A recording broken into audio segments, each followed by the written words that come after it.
Welcome back to another week of Gacha news on the 5-9 Gaming Network. I'm your co-host Nolar, and just a reminder to all of our viewers, if you are enjoying the content, please remember to like the video, subscribe to the channel, and turn on notifications to stay up to date with all things 5-9. Let's get going. War of the Visions Final Fantasy Brave Exvius had a sizable amount of news in a livestream this week for its first anniversary. Here's the rundown. Let's start with login bonuses. New and old players alike will get these rewards for logging in up to 7 days.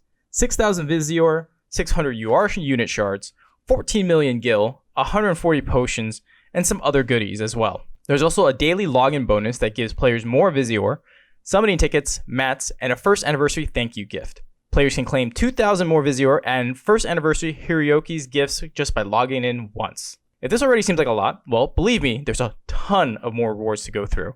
During the comeback login bonus campaign, different varieties of faint memories will be given out, including, yes, even more Visior, potions, skip tickets, chocobo expedition tickets, behemoth stake, rainbow spheres, rainbow fragments of thought, and enough gil to buy Square Enix and a couple Buster Swords. In the Final Fantasy X collab, UR Titus will be given to players along with Unishards, Experience Cubes, King Potsa Burst and Armor, and with some more Visior, rainbow spheres, and a rainbow fragment of thought, because why not? In conclusion, this anniversary in terms of free stuff is pretty good. There's a lot of other things that we didn't get to yet, like a once per day 10 times UR, guaranteed up to 10 days, a 1 billion gil present, 100 first anniversary exchange medals, and much more included in the March Battle Showdown rewards. If you're interested in looking at a complete list of all the rewards, please check the description below. Although the official anniversary started a few days ago, there's still plenty of opportunity to grab some rewards. The game was inspired by the Final Fantasy Tactics series, so if you like those games, you might want to give this one a try. War of the Visions Final Fantasy Brave Exvius is available for Android and iOS for both global and JP, making it pretty accessible to boot. Princess Connect Redive went under maintenance this week on the JP version and received a pretty big update towards its pity system. The pity system originally had players do 30 multis before they could purchase a unit. Now only 20 multis have to be done to allow players to make a purchase. As of now, the update on the pity system is only for the JP version, but don't fret global players, this change is assumed to come to global in the future as well, but a date has yet to be announced. There is a possibility that with this change, players will receive less presents and free currency, but that's purely speculation at this point. To know when this update will eventually come to global, make sure to follow Princess Connect's official Twitter page for updates. Grand Summoners Global will be getting a collab with Hatsune Miku. The collab will begin tomorrow on the 26th and will be available up until April 6th. By using her true arts, players will be able to listen to Miku's mega hits. Songs that will be added include Senbozu Kagura, Tell Your World, and Melt. The character will come in 2 different varieties, Hatsune Miku, Sakura Miku. The JP version of the title just had some collaboration, so it's nice to see it be brought over to global so quickly. The game has been out for a few years now. It's basically a JP RPG that features online PvP, cooperative online play, and an original story. For those interested in trying the game, it's available for Android and iOS for both JP and global. Okay, this one is a crazy one. Marvel Strike Force is on red alert. The game has just introduced a brand new meta-defining character in Silver Surfer. In hopes to gate players' ability to burst through the new content, the devs have decided to offer star upgrades over time through sales. Well, that did not work out at all. If your game just so happens to crash while purchasing the offers for Silver Surfer, you'll be able to buy more offers. Basically, this means the 2 offers you'd be able to get with the character up to 3 stars, but with the exploit, players could get them up to 4 and beyond. Some players even gotten the bug to happen for them a total of 11 times, almost maxing out the character. After what felt like an eternity, Scopely did make a statement and took swift action. According to them, only 5 players had utilized this exploit. Those players' Silver Surfer is being rolled back individually and will receive specific and targeted punishments, quote unquote. Also to compensate, quote unquote, the rest of the player base, the $20 offer for 50 Silver Surfer shards will be available in the future to balance it all out. The game is currently in its 3rd year anniversary, so this isn't exactly a great look for the game during its celebration, which already has a worse login bonuses and events compared to the 2nd year anniversary. Again, if you want some more juicy drama, be sure to look at the Marvel Strike Force subreddit, as the clock of X days since last incident is being reset practically daily. Strike Force isn't the only game that with its fair shares of issues. Battle Bouncers developed by Game Hive is under fire after their controversial decision made towards nerfs. There was a character released in the game that had a very oppressive ability even at base level. When combined with a free character and upgraded, these characters' abilities became SS, basically stupid good. When the player base originally approached Game Hive about the character's overpowered nature, they said they would not nerf the character or its abilities multiple times. One of the developers on Reddit even gave an update saying they intended for the character to be that way, mentioning how they would update other characters' synergies in the future, creating similar combos. In the game's most recent update, the character's ability was nerfed to great effect, with no compensation given out to players. There were those who spent specifically for said character and were generally outraged with the changes made. There were reports of clans vanishing because of the nerf. After the update, the developer explained that they will continue to go back on their word balancing other characters in hopes to keep the meta fair. The general consensus of this decision is controversial, not because the developer wants to keep the game balanced, but because they initially promised not to make any character changes at all. Players would then invest in oppressive characters being penalized later after nerfs went into effect. The lesson to be learned here is that if the developers want to make changes and nerfs, they need to be upfront with their community. Otherwise, they'll face backlash like Battle Bouncers has received. Moving on to more upbeat news, developer Niantic of Pokemon Go fame is working on a new title for Nintendo. The new game in question will be based on the Pikmin franchise.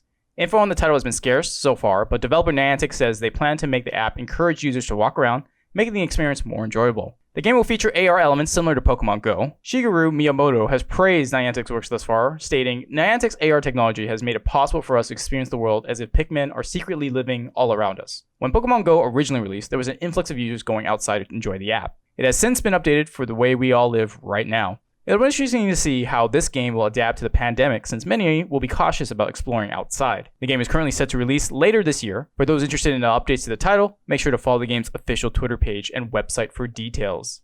The car soccer esports sensation Rocket League is going to be receiving a mobile release under the title Rocket League Sideswipe. The game will have customization options fans are used to, with an online ranking system for competitive players as well. It promises to have easy to pick up controls with advanced techniques Rocket League is known for. Rocket League Sideswipe is set to release later this year for free on Android and iOS worldwide. It is also announced that players in New Zealand and Australia can join a limited time regional alpha test on Android via Google Play Store. For information updates on the title, make sure to follow Rocket League's official Twitter page and website. And of course, expect coverage up from the latest news here on 5-9 as well. Now over to my co-host Sly to close us out for the week. Thanks, Nalar. A new Fairy Tail mobile game just got announced called Fairy Tail Guildmasters. It's set to release this spring for Android and iOS devices in Japan. The game is already up for pre-registration on the game's official website. Little information has come out about the actual gameplay, but it has been described to have RPG-based strategic battles. It's so early on, in fact, that they haven't even released any details about any pre-registration-based rewards. All we know is that the game will feature characters like Natsu Dragneel, Lucy Harphelia, Urza Scarlet, and Grey Fullbuster. Artwork for Loxus and Mirror Jane were also shown, so it's safe to assume those characters will be available towards the game's eventual release as well. For more information, make sure to follow the game's official Twitter page and website for future updates. For news about Dragalia Lost 2.5 anniversary, please see our discussion video for the full breakdown and discussion of the Dragalia Digest stream. Remember all those leaks about a ReZero collab for Grand Cross? Well, they are true. JP will be getting a collab event with ReZero. The 4 characters from the anime will be Ram, Rem, Amelia, and Beatrice. I'm sure you are wondering what the units do, so let's not waste any more time and get into it. Starting out with Amelia, her passive reads, when the hero receives an attack from the same enemy 2 or more times during the enemy's turn, cleanse all debuffs from the allies, and freeze the enemy for 2 turns, excluding deathmatch. Moving on to Rem, her passive reads, when the hero uses a skill or moves skills to rank up a skill and gain ultimate move gauge orbs, increases the attack related stats by 5% for 3 turns up to 5 times. If there are 5 or more ultimate move gauge orbs, recover 30% of max HP. Next up is her twin sister Ram. Her passive is very simple, increases unknown allies' basic stats by 20%. She even has a Goddess Liz attack card. My disappointment is immeasurable, and my day is ruined.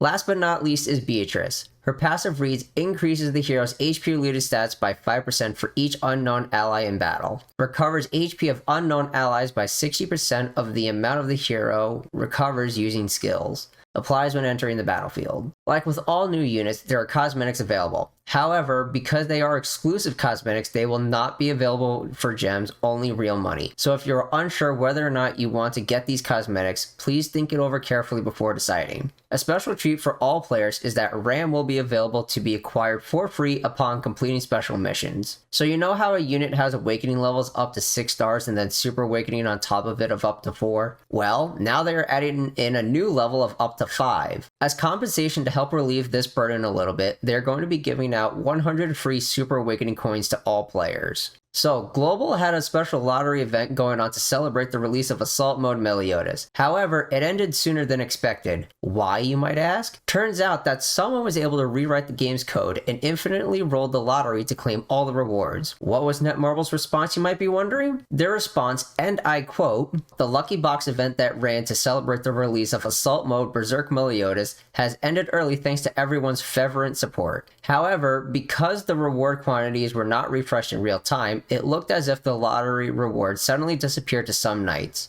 We checked to see if there was an error with the distribution. What we found was that all rewards were taken normally, with approximately 1 million of the rewards taken per day. We apologize for the delay in official news regarding the event, as we needed time to be sure before making any announcements. Thanks again for taking part in our event and giving it all of your support and participation. Please look forward to more fun events filled to the brim with rewards in the future. Thank you." Not looking good for Netmarble with this fiasco.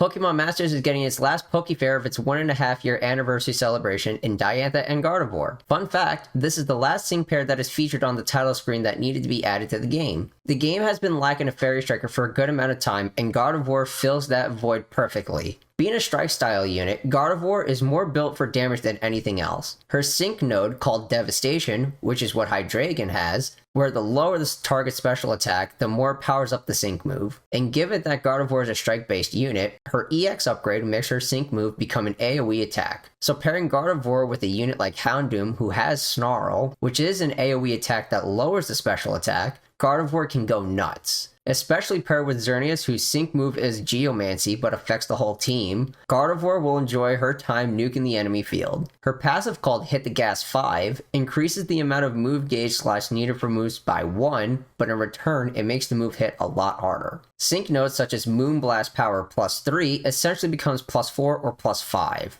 When Gardevoir Mega Evolves, her passive of Mutually Assured changes into Fairy Power 5. So if you want a Fairy Striker that goes brr, look no further than Gardevoir. Diantha and Gardevoir drop on March 31st alongside the Latias Legendary Arena event. That is all for this week's Gacha News. I'm your co-host Sly, signing us off here at 5-9 Gaming. Enjoy your weekend, everybody.